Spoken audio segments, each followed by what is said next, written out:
Hello everyone, एके classes YouTube channel पर आपका स्वागत है।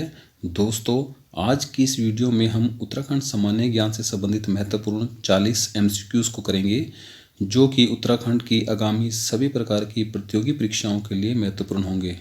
वीडियो शुरू करने से पहले आपसे मैं ये कहना चाहूँगा कि यदि आप हमारे चैनल पर नए हैं और अभी तक आपने चैनल को हमारे सब्सक्राइब नहीं किया है, तो प्लीज़ हमारे चैनल को सब्सक्राइब कर लीजिए, ताकि हमारे इस चैनल पर अपलोड होने वाले सभी प्रकार के एजुकेशनल वीडियोस के नोटिफिकेशन आपको समय पर मिल सकें।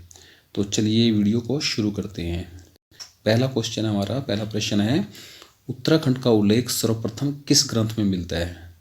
तो इसका आंसर है उत्तराखंड का उल्लेख सर्वप्रथम ऋग्वेद में मिलता है। अगला प्रश्न हमारा, ऋग्वेद में उत्तराखंड को क्या कहा गया है? तो इसका उत्तर है ऋग्वेद में उत्तराखंड को देवभूमि या मनीषियों की भूमि कहा गया है। अगला प्रश्न हमारा, उत्तराखंड के लिए उत्तर कुरु शब्द का प्रयोग किस ग्रंथ में किया गया है? तो इसका उत्तर है उत्तराखंड के लिए उत्तर कुरु शब्द का प्रयोग ऐत्रव ब्राह्मण में किया गया है। ऐत्रव ब्राह्मण में किया गया है। अगला प्रश्न हमारा, किस पुराण में उत्तराखंड का सर्वाधिक उल्लेख हुआ है? तो इसका उत्तर है स्कंद पुराण में उत्तराखंड का सर्वाधिक उल्लेख हुआ है। अगला प्रश्न है, स्कंद पुराण में उत्तराखंड का उल्लेख किस नाम से हुआ है? तो इसका उत्तर है स्कंद पुराण में उत्तराखंड का उल्लेख मानसखंड और केदारखंड नाम से हुआ है। अगला प्रश्न है, मानसखंड वर्तमान में कौन सा क्षेत्र है? तो मानसखंड है जो वर्तमान में कुमाऊं क्षेत्र है, यानी कि जो कुमाऊं क्षेत्र है उसी को पूर्व में मानसखंड के नाम से जाना जाता था। अगला प्रश्न है, स्कंद पुराण में वर्णित मानसखंड कहाँ तक विस्तृत है? यानी कि स्कंद पुराण में जो मानसखंड का वर्णन किया गया है उसका विस्तार कहाँ तक है? तो उसका विस्तार नंदा देवी पर्वत से लेकर कालागिरी क्षेत्र तक उसका विस्तार है। अगला प्रश्न हमारा, केदारखंड वर्तमान में उत्तराखंड का कौन सा क्षेत्र है? यानी कि जो स्कंद पुराण में जिसे केदारखंड के नाम से हम जानते हैं उसका वर्तमान में उसका क्या नाम है? तो जो हमारा गढ़वाल क्षेत्र है उसी को स्कंद पुराण में केदारखंड कहा गया है। अगला प्रश्न है, स्कंद पुराण में वर्णित केदारखंड कहाँ तक विस्तृत है? तो केदारखंड का विस्तार पूछा गया है इसमें कि स्कंद पुराण में जो केदारखंड है उसका विस्तार कहाँ तक है? तो इसका आंसर है हरिद्वार से हिमालय तक। हरिद्वार को हम प्राचीन काल में माय क्षेत्र के नाम से भी जाना जाता था। अगला प्रश्न है हमारा, पाली भाषा के जो बौद्ध ग्रंथ हैं या साहित्य हैं, बौद्ध साहित्य हैं, उसमें उत्तराखंड के लिए किस शब्द का प्रयोग किया गया है? तो पाली भाषा के जो हमारे बौद्ध ग्रंथ हैं या बौद्ध साहित्य हैं उसमें उत्तराखंड के लिए हिमवंत शब्द का प्रयोग किया गया है। अगला प्रश्न हमारा, कुमाऊं शब्द कुर्मांचल से बना है जिसका अर्थ है? तो कुर्मांचल जो शब्द है इसका अर्थ जो है ये दो शब्दों से मिलकर बना हुआ है, कुर्मा प्लस अंचल। तो कुर्मा का अर्थ होता है कच्छप यानी कि कछुआ और अंचल का अर्थ होता है पर्वत। तो इसका आंसर हमारा हो जाएगा कच्छप पर्वत। नेक्स्ट प्रश्न है हमारा, कुर्मांचल शब्द किस भाषा का है? तो इसका आंसर है कुर्मांचल शब्द जो है वो संस्कृत भाषा का शब्द है। अगला प्रश्न हमारा, पौराणिक ग्रंथों के अनुसार भगवान विष्णु का कच्छप अवतार किस स्थान पर अवतरित हुआ था? तो इसका आंसर है भगवान विष्णु का जो कच्छप अवतार था वो चंपावत के समीप क्रांतेश्वर पर्वत पर अवतरित हुआ था। अगला प्रश्न है, किस पर्वत के नाम पर मानसखंड क्षेत्र को कुर्मांचल कहा गया? तो इसका आंसर है क्रांतेश्वर पर्वत। तो क्रांतेश्वर पर्वत जो है उसी के नाम से मानसखंड को कुर्मांचल कहा गया बाद में।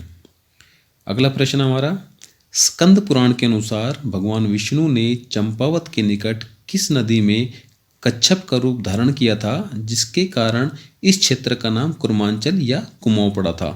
तो भगवान विष्णु ने चंपावत के निकट काली नदी में जो है कच्छप का रूप धारण किया था और इसी कारण इस क्षेत्र का नाम जो है कुर्मांचल या कुमाऊं पड़ा था। अगला प्रश्न हमारा, महाभारत में केदारखंड को क्या कहा गया है? तो महाभारत में केदारखंड को, इसका आंसर है महाभारत में केदारखंड को स्वर्ग भूमि कहा गया है। अगला प्रश्न हमारा, गढ़वाल क्षेत्र को पहले किस नाम से जाना जाता था? तो इसका आंसर है गढ़वाल क्षेत्र को पहले बद्रिका आश्रम क्षेत्र, तपोभूमि और केदारखंड के नाम से जाना जाता था। अगला प्रश्न हमारा, अपने अंतिम समय में भगवान राम ने किस स्थान पर तपस्या की थी? तो इसका आंसर है अपने अंतिम समय में भगवान राम ने देवप्रयाग में तपस्या की थी। अगला प्रश्न हमारा, लक्ष्मण ने अपने अंतिम समय में किस स्थान पर तपस्या की थी? इसका आंसर है लक्ष्मण ने अपने अंतिम समय में तपोवन, जो कि टिहरी गढ़वाल के अंतर्गत आता है, तो तपोवन में तपस्या की थी। अगला प्रश्न हमारा, प्राचीन काल में गढ़वाल क्षेत्र में कौन से 2 विद्यापीठ थे? तो आंसर है इसका बद्रिका आश्रम और कणव आश्रम गढ़वाल क्षेत्र के 2 प्रमुख विद्यापीठ थे। अगला प्रश्न हमारा, दुष्यंत और शकुंतला के प्रेम प्रसंग का संबंध किस स्थान से है? तो इसका आंसर है कणव आश्रम पौड़ी से। जिस चक्रवर्ती सम्राट भरत के नाम से हमारे देश का नाम भारत पड़ा, उस चक्रवर्ती सम्राट भरत का जन्म कहाँ पर हुआ था? तो आंसर है इसका, जो भरत का जन्म था वो कणव आश्रम में हुआ था। अगला प्रश्न है हमारा, कणव आश्रम किस नदी के तट पर स्थित था? तो आंसर है कणव आश्रम मालिनी नदी के तट पर स्थित था। अगला प्रश्न हमारा, मालिनी नदी के तट पर स्थित कणव आश्रम में महाकवि कालिदास द्वारा किस ग्रंथ अथवा महाकाव्य की रचना की गई थी? तो इसका आंसर है महाकवि कालिदास के द्वारा मालिनी नदी के तट पर अभिज्ञान शकुंतलम की रचना की गई थी। अगला प्रश्न हमारा, अभिज्ञान शकुंतलम किस भाषा की रचना है? तो इसमें किस भाषा में ये लिखा गया है? तो इसका आंसर है अभिज्ञान शकुंतलम जो है वो संस्कृत भाषा की रचना है। अगला प्रश्न हमारा, महाभारत के वन पर्व में किस ऋषि के साथ पांडवों की बद्रीनाथ यात्रा का वर्णन किया गया है? तो आंसर है कि महाभारत में वन पर्व में पांडवों द्वारा बद्रीनाथ यात्रा का जो की गई थी वो लोमश ऋषि के साथ की गई थी। अगला प्रश्न हमारा, महाभारत के वन पर्व के अनुसार श्रीनगर किस पुलिंद राजा की राजधानी थी? तो इसका आंसर है जो श्रीनगर थी वो सुबाहु की राजधानी थी। अगला प्रश्न हमारा, बाणासुर की राजधानी कहाँ थी? तो इसका उत्तर है बाणासुर की राजधानी ज्योतिषपुर में थी। अगला प्रश्न हमारा, मनु जो कि मनुष्यों के आदि पूर्वज माने जाते हैं, मनु का निवास स्थान तथा धनाधिपति यानी कि धन के जो देवता हैं कुबेर, उनकी राजधानी कहाँ थी? तो इसका आंसर है मनु और जो कुबेर थे उनकी राजधानी, मनु का निवास स्थान और कुबेर की जो राजधानी वो अलकापुरी में थी।